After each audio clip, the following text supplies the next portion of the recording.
Well, today is Equal Pay Day nationwide, pointing out the difference in average pay between men and women. It marks the day that is actually equivalent to how long it would, in the new year, it would actually take a woman to earn the pay combined with last year's salary to equal what a man made in just the previous year alone. On average, women earn about 80 cents for every dollar that a man makes nationwide, with an even bigger gap for women of color. New York State has the smallest gap in the country, with an average of 89 cents to the dollar. And as 2 on your side's Dave McKinley tells us now, there is a bill that is aimed at making that pay gap even smaller in New York State. Right, Dave? Well, good evening, Scott. Yes, perhaps in your working career, you've been asked in a job interview, how much did you make in your last position? It's a question you've never been legally required to answer. Nonetheless, Governor Cuomo is sending a bill to the legislature which would prohibit employers from asking that question. The theory being that if women are already being paid less for working the same jobs and being just as productive as men, this might halt the compounding nature of the so-called gender wage gap. Here in Erie County, there are already measures in place to address that, at least when it comes to vendors doing business with the county or entities seeking subsidies or tax breaks. Then our Department of Equal Employment Opportunity has the ability to go in and actually look through the records of the company to ensure that they do pay their female employees equally. And they performed a couple audits so far, and so far the evidence has been positive. There's been no issues of pay inequality. We should note that while the bill submitted by Governor Cuomo would prohibit employers from seeking salary history on an employment application, there's nothing to prohibit them from finding out how much you might have made by asking your former employer or from you volunteering that information.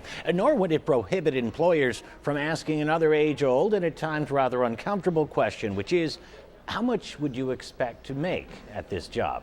And not everyone is in agreement with the wage gap narrative, with some insisting individual choice, not discrimination, accounts for much of the gender differences, such as the types of jobs men and women tend to gravitate toward, or the decision to leave the workforce temporarily to raise a family. In the Information Center, Dave McKinley, Channel 2 News.